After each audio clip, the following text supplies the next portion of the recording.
Hi, this is Nathan. Welcome to the Wad Fam Chalk Pod.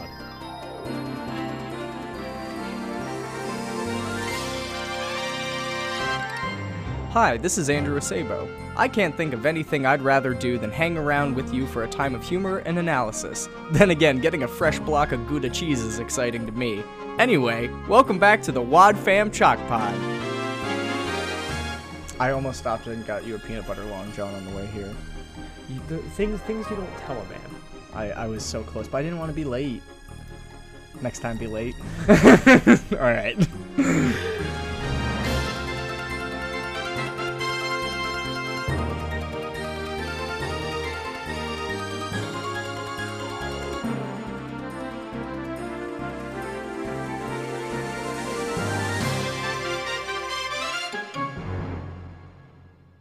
Hello and welcome to the Wad Fam Chalk Pod. I'm Dylan Weaver. And I'm Andrew Acebo. I'm also mildly congested, so if you hear that in my voice, you're welcome, guys. If you don't, wow. Yeah, I thought my ears were bad.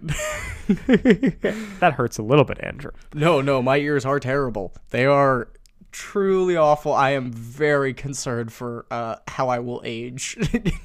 I think I'm going to need hearing aids by like 45. Yeah.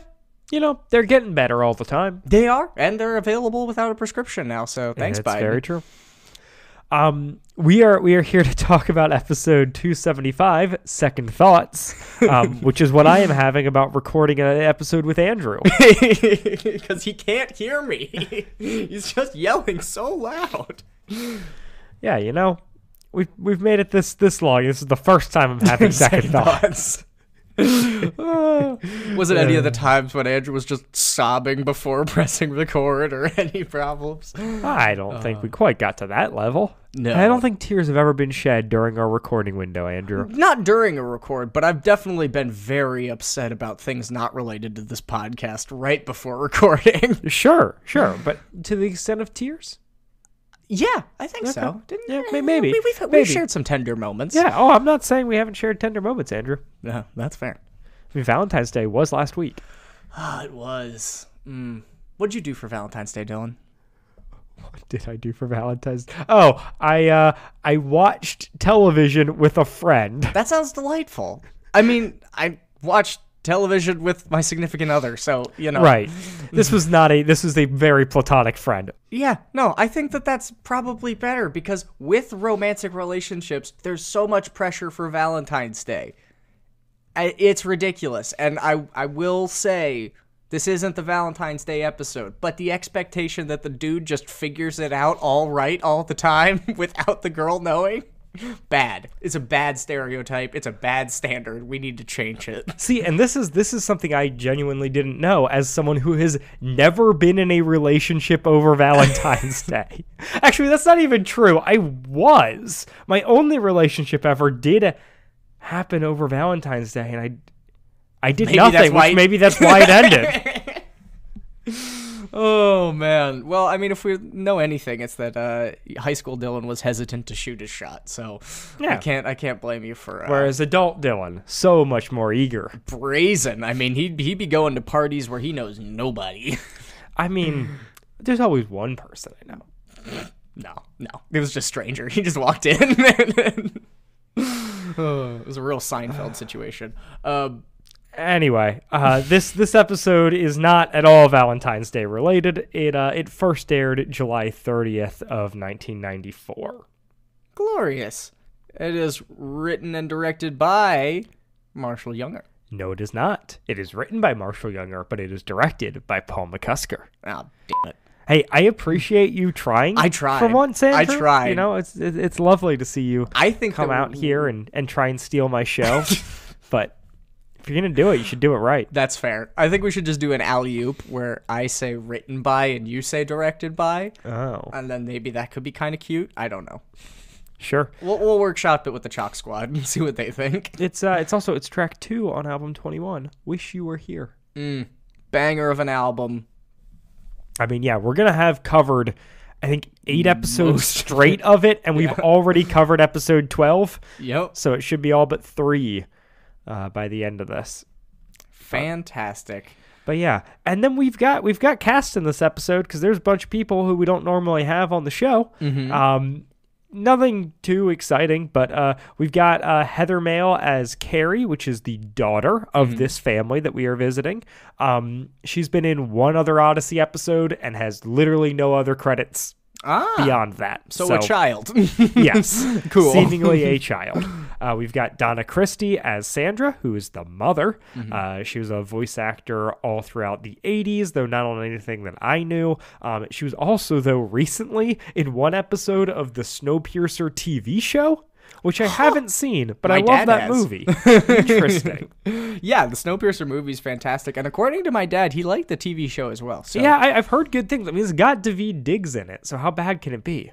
I don't know, man. I've seen a lot of bad television with good actors recently. I'm looking at you, Amsterdam. That's a movie. And isn't there a TV show called Amsterdam as well? I don't know, maybe. I don't know. It's the lines are all blurred. It's all streaming on HBO Max for your pleasure. Not a sponsor, but should be if you were interested. Bro, I would be such a whore for HBO Max. Oh, absolutely. Yeah. Look, I mean, I already am in my own life. Which is saying something, because Dylan is very well, I won't say anti, but there are few streaming services that you're willing to commit to. Sure. Like, and HBO Max is the one. HBO Max and Mubi. And Mubi, I can't. Which is a classic podcast sponsor. But those are the two streaming services I subscribe to. Unfortunately, number 3 is the AIO Club. We're trying to fix this problem, folks. One day at a time. We're just stealing stuff from Focus left and right. What a bad decision. Element? The other person we have on this episode who is new-ish, we've got Christopher Castile. No one knows for sure. Yeah, exactly. And he's playing Graham, who's the son. He was Mark Forrester on the show Step by Step in the 90s. He was a character named Eugene on Hey Arnold. Oh, okay. He was Ted in the Beethoven movies. Really? And we've talked about him before because he is Nick Mulligan. Interesting. And the actor is Chris Castile? Yep, correct. Chris Bastille. Wonderful. We also lastly have Charles Robinson, who plays Kyle, who is the father of this family. He was in a ton of like one-off episodes of TV shows through the 60s, 70s, and 80s. Quite a career on this man. He is the only credit that I recognized is that he plays Matthew Broderick's lawyer in The Cable Guy. Interesting. Like the character that Matthew Broderick is playing. He is his lawyer. Okay. Hey, you know what? You didn't come here for exciting trivia, did you? I mean, I always do. Maybe that was a mistake, though. Yeah, I'm sorry, man. I don't have much this week. So, the other thing of note, trivia-wise, in this episode, we speculated about this last week, or 2 weeks ago, as the episodes are airing. But this is the first episode that has a non-Whit or Chris intro. I thought that I noticed that because obviously, well, I did the intro for this episode, and yeah. Spoilers in reverse. We had talked about it previously, and I noticed coming up to this that we hadn't had any non-Whit intros. So yeah, today's and it's Bernard for the first one. Hot diggity dog. The first time in the show that this happens, and it doesn't actually happen as often as I thought it did going forward, because at a certain point they kind of like don't like it just becomes like kind of Chris intros, and then we also have like and then eventually it goes back to Whit for some newer stuff, but up till this point, aside from like when Chris was doing like a log skit at the beginning, or we were getting a previously on or whatever, the only character who was introducing the show was John Avery Whitaker. And he did introduce last week's episode, or the previous episode. The previous episode. But this one, he does not. Rest in peace. Is there a promo for this episode? Indeed, Andrew, there is. Next time on Adventures in Odyssey, Bernard and Eugene's westward journey comes to an abrupt halt in the middle of Iowa.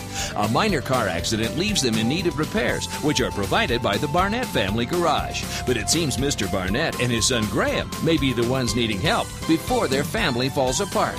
All on the next Adventure in Odyssey.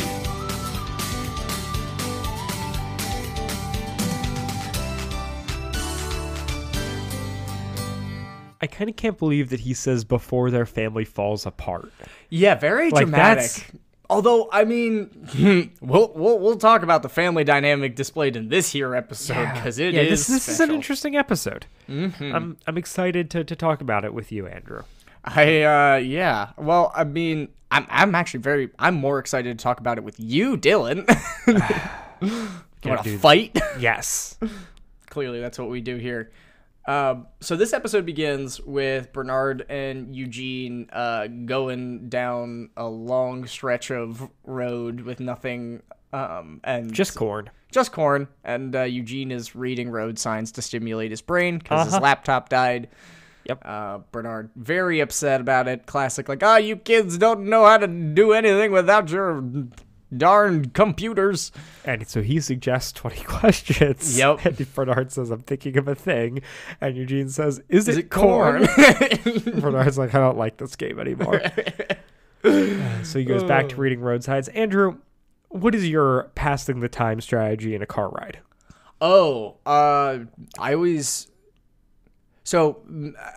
I'm typically, it depends on the situation. Am I riding passenger or am I just in the back seat?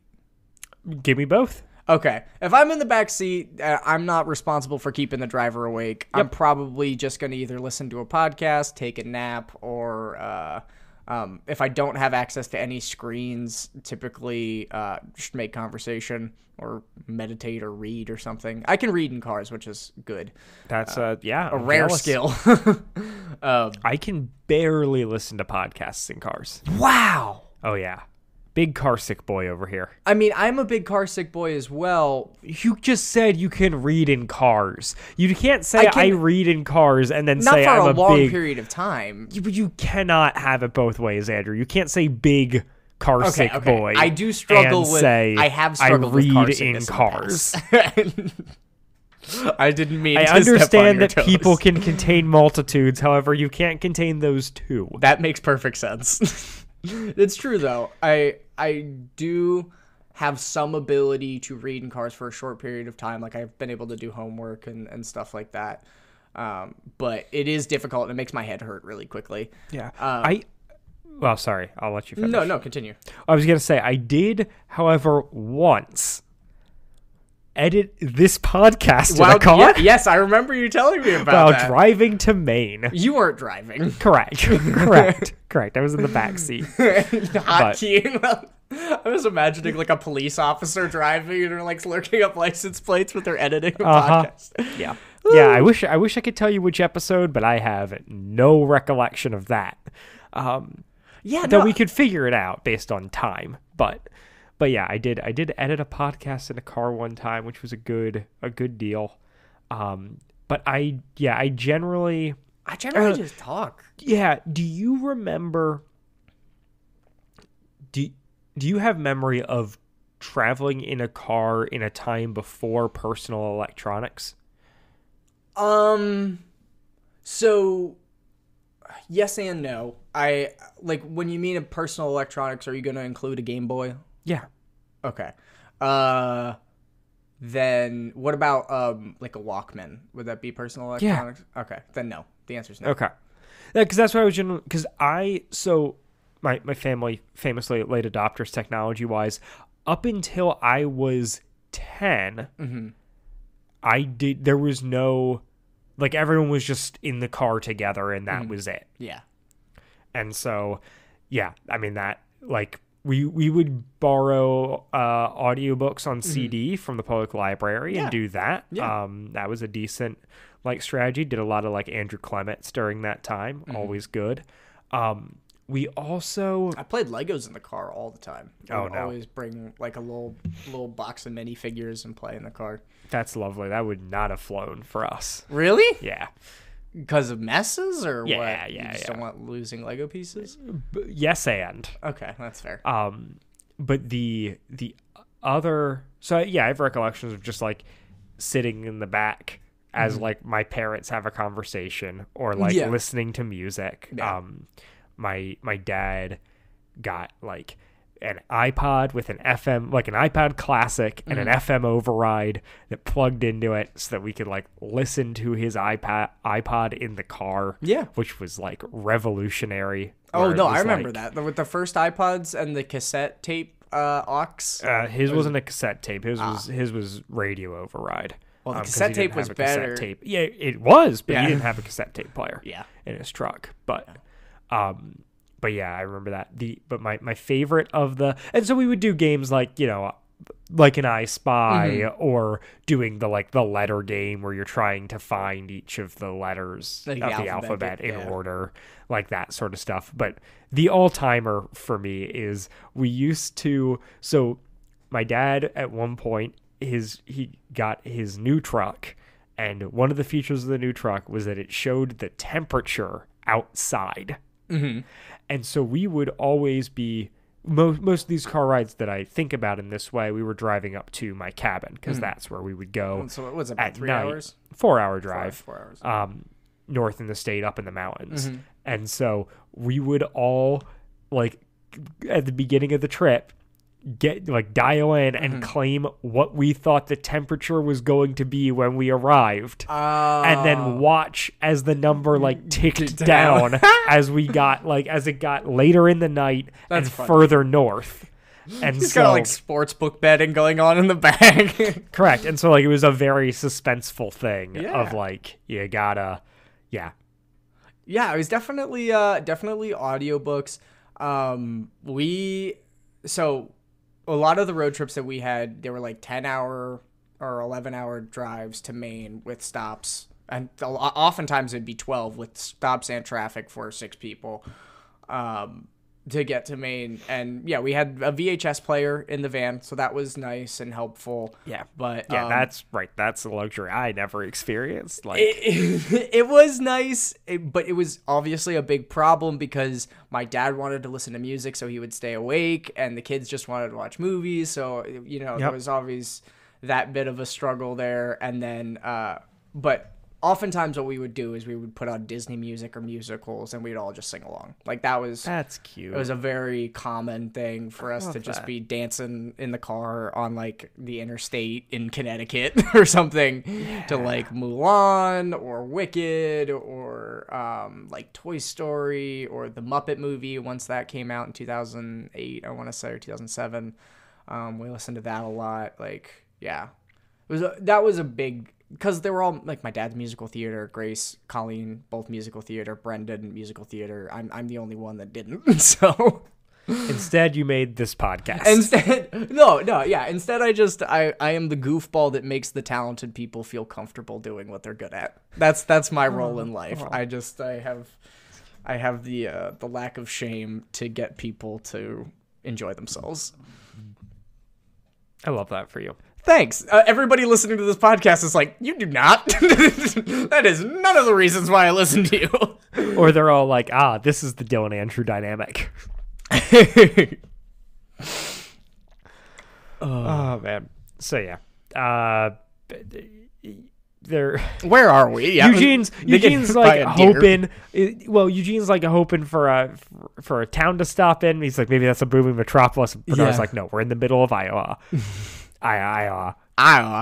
We're in the middle of Iowa, and Eugene's like, well, maybe they have a place there where I can fix my computer. Which I think it's interesting that his computer is broken and not just that the battery died. Yeah, I don't know how that happened. But Bernard has a excellent joke of saying, well, unless you think you can make microchips out of cow chips. Yeah. I think you're going to be out of luck. I like to think was an ad lib. We can hope, but I don't think so. I feel like that was written up. That feels very Marshall Younger. Yeah, it's a good joke. I don't know. I like it. I think it's solid. Yeah. Yeah. Yeah. Nothing like a good poop joke, you know? Well, and the But unfortunate... a subtle one. Yeah, well, and it's cow chips, it's vernacular you don't always use, yeah. You would hear manure a lot more frequently than you'd hear cow chips, I feel like. Sure. At least in our part of the country. Sure, I think most people, I don't think the vast majority of people know what cow chips are. Cow chips are dried. Manure is wet. Yeah, that makes sense. Huh. So, is there any benefit to cow chips compared to manure? I don't know. Okay. I'm not that into the farm culture, Andrew. That's I just fair. know. Hey, you've got a lot more genetic ties to it than I do. Yeah, because that's how farming works. It's Yes. all genetic. It's all As we'll genes. learn in this episode. Although he's a mechanic, not a farmer, but you get the vibe. Same diff. So they're coming up on a historical marker, which. So, correct me if I'm wrong. Is there a sign saying that there's a historical marker ahead? Yeah. Is I that think so. normal? Yeah, typically. I think so. For most, Okay. I mean, at least in my experience, they have the brown signs on the side of the road that say black X attraction up on the right, or Yep. exit whatever for the state park or this historical think about the Landis Valley Farm Museum. Sure. I'm just for the generic historical marker though, which I would love to be the guy who stops at the historical markers. I just feel as a parent, that's my trajectory. Yeah, no, I think that's great. Well, it's all about the journey. So, I feel like you might as well take the time to learn as much as you can on the way. Yeah. Who needs Wikipedia? I've got historical markers on the side of roads. Yeah, well, and there's you get to remember it. You're there in person. You get to form those memories and maybe smell new things. Lord knows. Wow. I don't know. Imagine smelling new things. Dylan can't. I'm very stuffed at the moment, and my sense of smell is bad as is. So all of a sudden, mid-sentence, Eugene points out that there is a deer. Yeah, he goes oh dear, and then Bernard's what? And then deer. Yep. And Crash. Bernard spins out trying to miss it and runs right into the historical marker, which is for Don Wood, and that becomes a big deal that he has hit this marker, which I love. But there's a guy driving by who happens to have a repair shop and offers to tow him, which just 2 times in a row they've really lucked out. Also, is every episode just going to be Bernard damages his truck? More. I don't think next episode is, but I think they might be back at it after that one. I'm just mildly annoyed at the fact that this keeps happening. As you should be. It does feel kind of lazy in the sense that they could have them run out of gas. It could be anything else. Well, and this episode's all about Eugene and Bernard bickering, isn't it? Or partially. Not really about them bickering, but yeah. But yeah. So they the mechanic takes him home. His name is Kyle. This is established way too late into the episode. Yes. We don't hear what his name is until minute 15 of 20. Wow. I did not. I don't know that track. it's literally that, but it was very annoying because I was just referring to him as the mechanic until a certain point where I was okay, I can finally call him Kyle. Thank you. I prefer Mr. Barnett. It just feels polite and, responsible. Yeah, I don't think I have their last name written down at all. Ah, well. So so they get to this place. We meet Graham, who is the son. He is amazed at the size of Odyssey. He has only ever known this tiny town in the middle of nowhere. It's going to take 5 or 6 days for them to get the parts, to get them installed, to get Bernard's truck fixed. So in the meantime, they're just going to stay there. We find out here that there is a fair coming up on the weekend that is the Donald Wood Memorial Fair, which was the guy whose road sign they hit, and the wife is very distraught that they hit the road sign, and Kyle reassures her that they will be able to get another one. Yeah, it wasn't that damaged. Yeah. Gotta protect the founder or creator of graphite shears. Graphite handled pruning shears. Yeah, graphite handled pruning shears. Right, which is something maybe. Maybe. I feel like that's nothing, though. I did not find anything in my Googling. Oh, you Googled it? Okay, of course cool. I did. Because I was like, well, I gotta know. Is this a thing? Do we know? No. It's just, so this is a weird thing, okay? Mm-hmm. This is an episode of the Odyssey writers, in this case Marshall Younger, but, we don't quite know how these things come into development, making fun of small towns? Yeah. Like Odyssey is the only good-sized town. They both make fun of, like, big cities for being, dens of evil, and now small towns for being, like, podunk middle of nowhere. Yeah. And I'm like, what is it? What's your demographic? Like, you only are targeting me? Suburbia. It's just suburbia. Yeah. You can have cities and rural areas, which it is confirmed they do have a farm as well as just a mechanic. Correct, because they're raising a pig. Yep.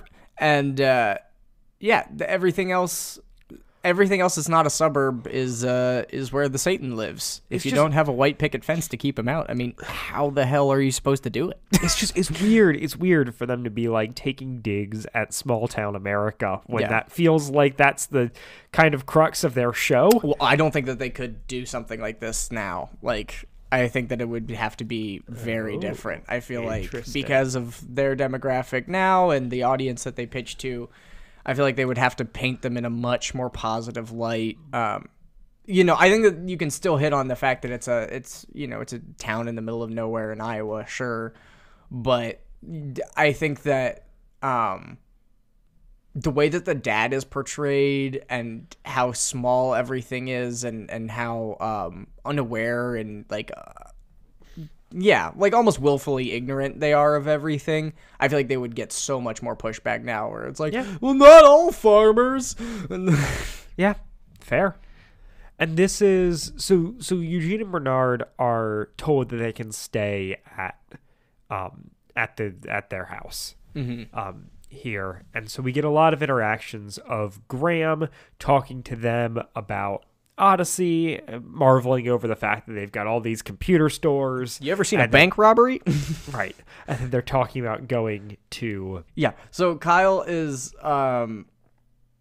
Graham is wildly fascinated with the big city and just wants to know everything. And his dad does the classic thing of like, oh, don't bother them, don't pester them, let them be on their own. And Eugene, and he expresses interest in like wanting to move away, but his dad's like, no, you gotta stay here and take the mechanic shop. It's been in the family for 100 years. Like, he like laughs and was like, oh, I don't know where this is coming from. It's not even right. It's the dismissiveness even more than it's like the no, you're not allowed. No. It's like, why would you even want to? Like, where is this guy? Where's this guy? Like, it's more patronizing than it is even like authoritarian, like denial. Yeah. I'm surprised by how poorly they allow this guy to come off in this episode. Yeah, that's what I'm saying. Where I'm like, I feel like he's like the dad at the end is basically gets pat on the back for doing the bare minimum of just listening to his child, like actually listening to what he's saying. Right. So like the big tension in this episode is between Graham and his dad Kyle, and to the extent where it's like there is a mom and a sister who are never there, like not there, not part of this conversation at all. But the whole idea is like, Graham has, or like his dad has these expectations and he doesn't want to fulfill them, which is interesting. Because another road trip episode that we've talked about on this show is Pink Is Not My Color. Yes, famous. Which is a great version of this kind of episode. Yeah. Peak Odyssey, some might say. And like, I mean, go back and listen to our coverage of that. But is like dealing with a similar thing, but everybody is being painted with more dimension and in a more loving way.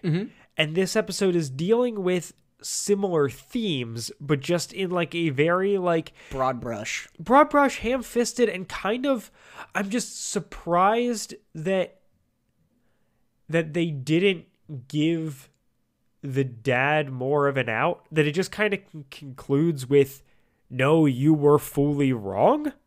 Oh, yeah.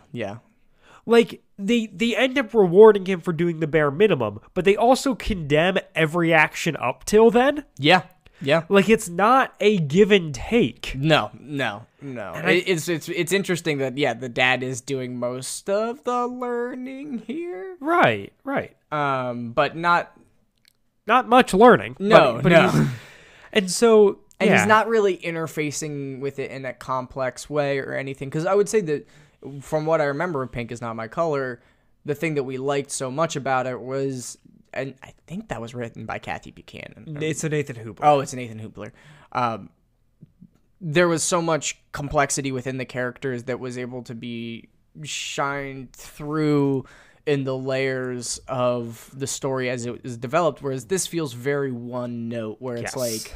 It's a flat issue that we walked into with Bernard and Eugene, as our surrogate, and then we leave from with really very little resolve, where it's just like, Dad has a computer in his garage because he finally figured out that the internet might be helpful for business. And where wit would be allowed to be a little bit more heavy-handed with the father. Yeah. I feel like Bernard really has to pull punches here. He does. And if they had written the father to be more sympathetic, it wouldn't bother me as much, but because he is just such an utter, like... Pun intended.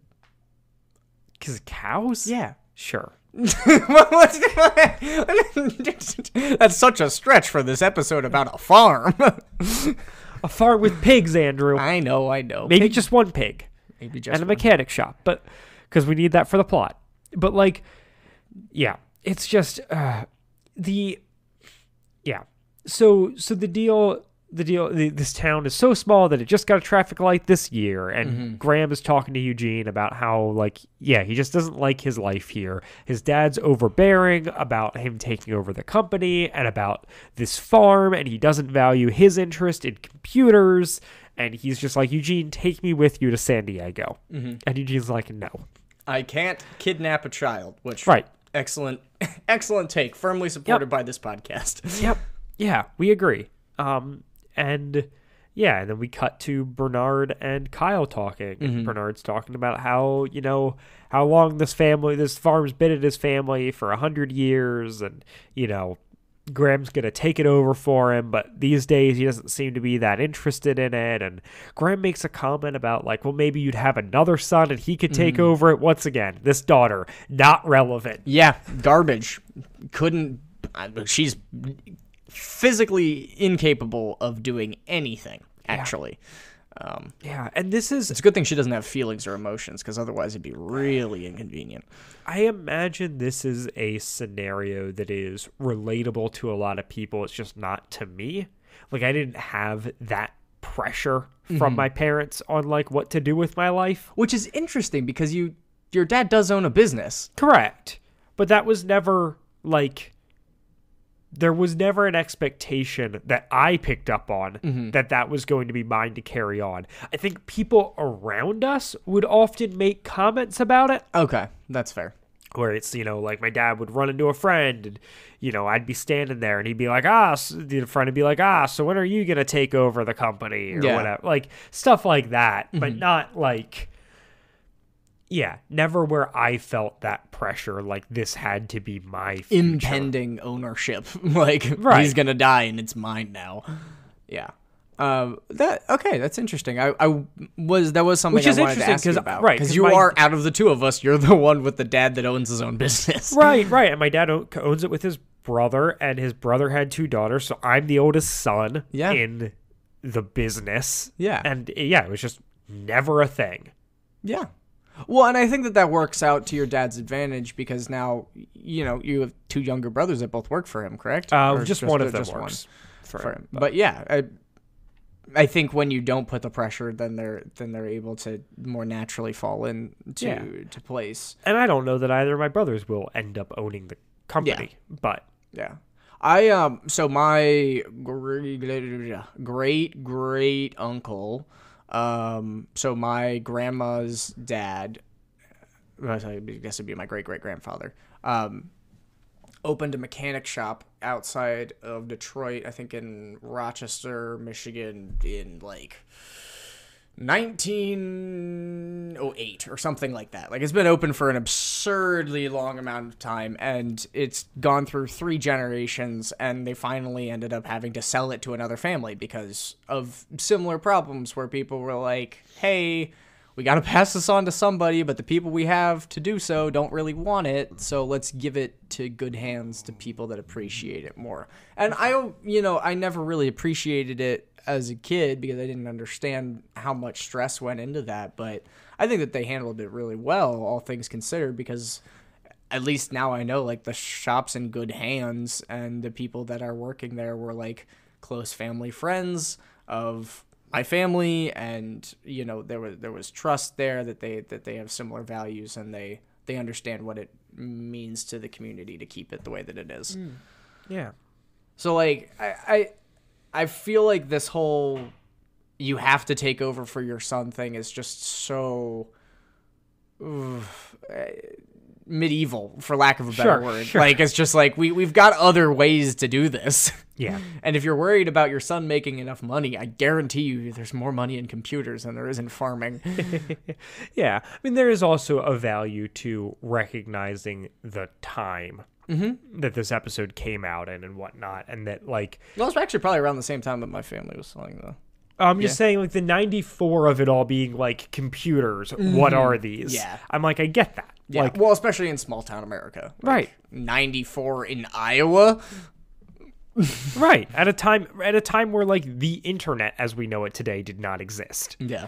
Like, that's just, it's that would very have been different. still dial-up, yeah? So dial-up, yeah. So you had internet, you had connections between computers, but it was like Usenet groups and stuff and whatnot. Like, internet is like 95, 96. So we're like right on the cusp of like the internet proper and, all that involves. But So this was more like him actually just syncing with the databases of the direct companies as opposed to like doing a Google search for correct. This is prior to Google. But by just a mere 12 years. Wasn't Google 2006? No, Google. No. YouTube's 2006.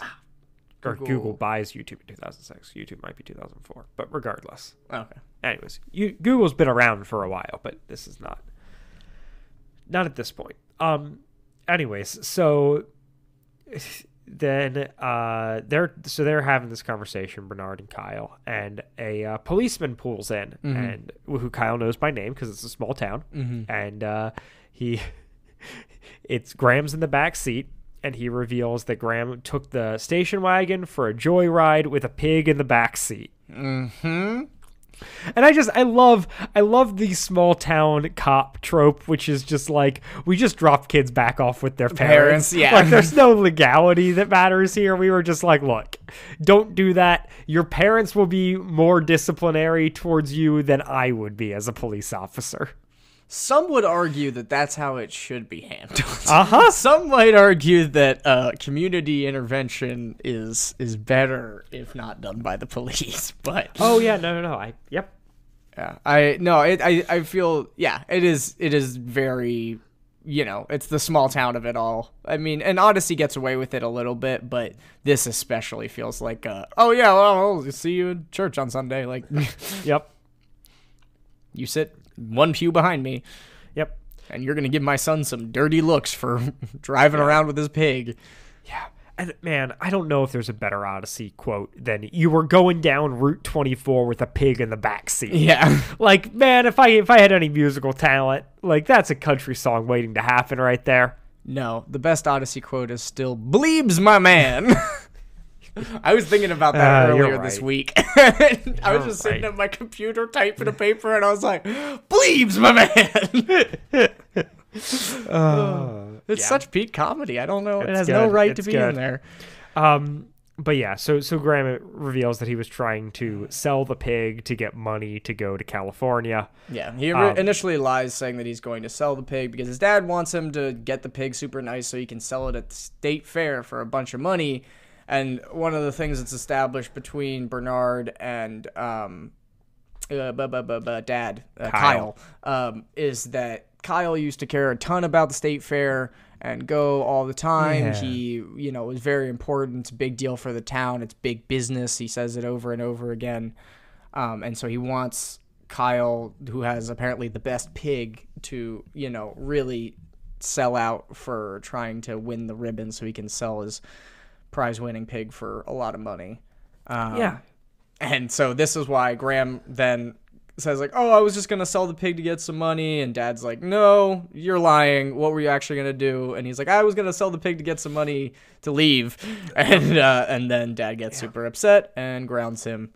Yeah, and then Bernard hits him with, like, the gut punch where he's like, Your son ran away. Just risked his life trying to leave home. I wonder why. Yeah, when you want to talk about Bernard pulling punches in this episode, like, that is such a therapy tactic where it's like, you have to call attention to this blatantly obvious problem here, but you can't just say that, like, you need to check yourself because your kid just ran away. Yeah. You're like, that 6-year-old just tried to flee his parents. He's 13. 13. That 13-year-old tried to flee his parents. I wonder why. Like, you really... Yeah, you're not allowed to say it in as many words, but Bernard does a really good job of sticking that landing. And I've listened to this episode twice, and his dictation is just fantastic, where he's like, I wonder why he did that. Yeah. And Kyle kind of talks about it and is like, look, he's got no choice. He has to take over the shop. Working the mechanic shop is how I bonded with my father, and it's how, like, it's the only way I know how to relate to my son. Mm-hmm. Yep. Because it's the only way his dad related to him. Right. And then Bernard's like, well, have you tried computers? And he's like, no, never. I think that this is, with a couple more passes on the script, a great episode. Fantastic. Yeah. I think that, like, it's rough and clunky and the characters don't have depth. Yeah. But the stuff that's being talked about is real. And good. And has value and is like a cool discussion to enter into with children and parents who listen to this show. Yeah. I just think I would love to see the daughter bond with the dad over farming, and maybe the mom gets super into computers because she works, and, like, we get a little cross pollination there. Right. Bad wording, but just like, the idea that, like, one, like, the dad needs to find other ways to connect with his son. 2, there's another child who he could be building a connection with, who he just seems utterly unaware of. Well, and it gives you it provides the nuance for the characters to learn and be like, oh yeah, I didn't even consider the fact that my daughter might care about this at all. Right. Or I never stopped to ask, my son why he stopped wanting to work with me in the garage anymore. Yeah, and it's also this thing of just like, it's like there is a mother and wife who sees her, like, her child and her husband, like, at each other's throat and this rift that's forming, and she's just utterly absent. Yeah. I mean, that's the way that they should be, according to Focus. I mean, she's subject to the husband, so... Like, it's so... That was just such a frustration for me. I was like, I wish you would, like... I wish Bernard... You didn't need Bernard to come in and have all these interactions and then leave. Yeah. I wish in some way this could be a family conversation. Exactly. Well, and I would love for the fact that Eugene and Bernard get there, that it makes it a family thing, where maybe historically, at the beginning of the episode, it's just dad and son, and then we get to use this, we have a third party in Eugene and Bernard to kind of introduce the females' perspectives within all of this and how they're feeling, and so that there's a bit of a better chance to communicate and have it be more surrounded with like a healthy understanding of what one another wants rather than just like achieving some outcome of domestic tranquility. Yeah. Where it's like, yeah, we're just yelling at each other less now, and I guess I use his computer in my garage, but like as opposed to in the way that I feel like a better television show would be like, oh, let's make the dad fallible. He learns to look at his daughter more complexly and listen to his wife and also spend time thinking about his kids and also thinking about how the fact that the way that he was raised impacts how he's raising his kids. Yeah. Like, that would be such a great version of this episode that we just don't really get. Yeah. Yeah, the scaffolding's there, but it's just not fleshed out in a way that I found particularly compelling. And there's this conversation where, like, Eugene kind of bombards Graham with all of the, like... the reality of running away. Right. And Graham just kind of calls him out on it, too, and is like, you're just trying to make it sound really awful. He's like, but that's not, like... But they do get to this point where they kind of, like, burrow in on... It's not that he wants to run away. It's that his dad's, like... He's frustrated with his dad's expectations and doesn't feel like he has a way out. Yeah. And so he and Eugene cook up a scheme and make a computer program to help out in the mechanic shop in Eugene's kind of idea of, oh, can we bridge this gap in some way? And once again, the dad is really like not standoffish. Standoffish is great. Like, it's like, I don't need this. I've been doing it for years just fine. Like, I don't need it. And then Eugene and Graham just stand there and they're like, Bernard says, I think your son's doing his best to patch things up. What are you doing? Get owned.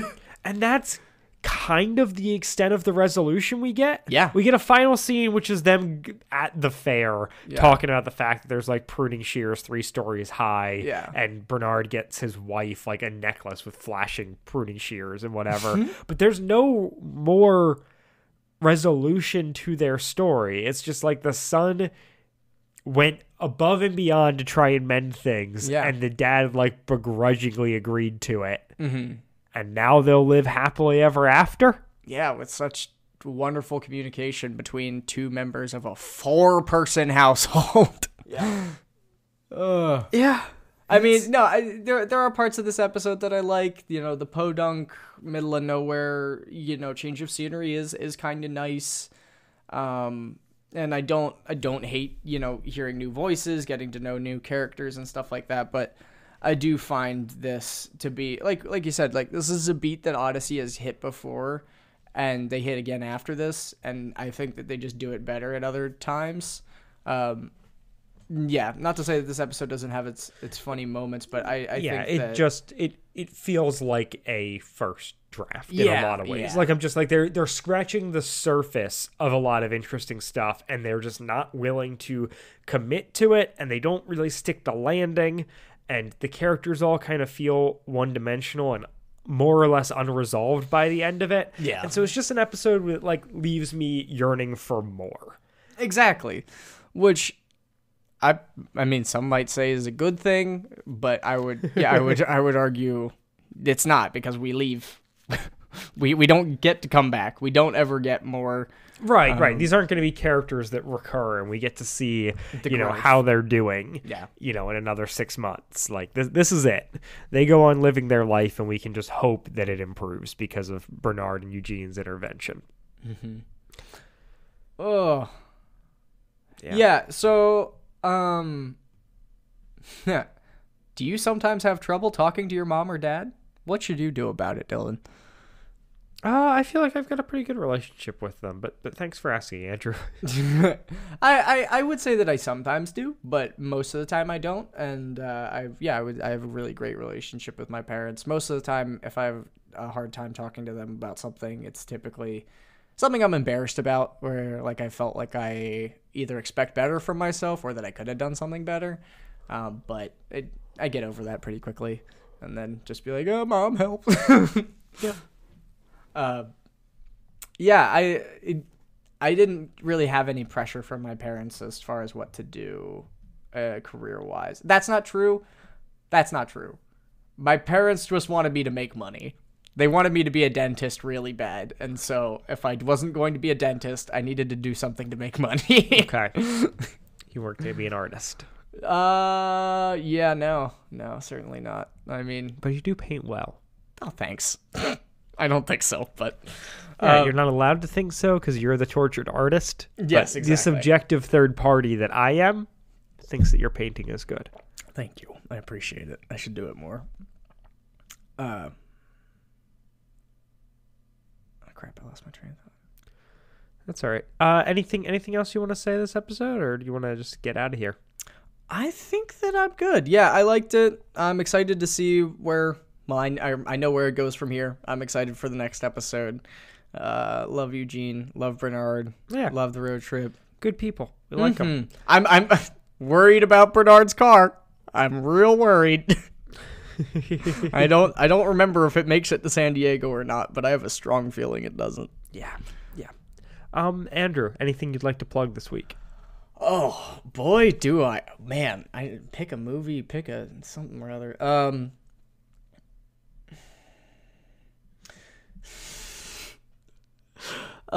So the movie that I watched recently, really enjoyed.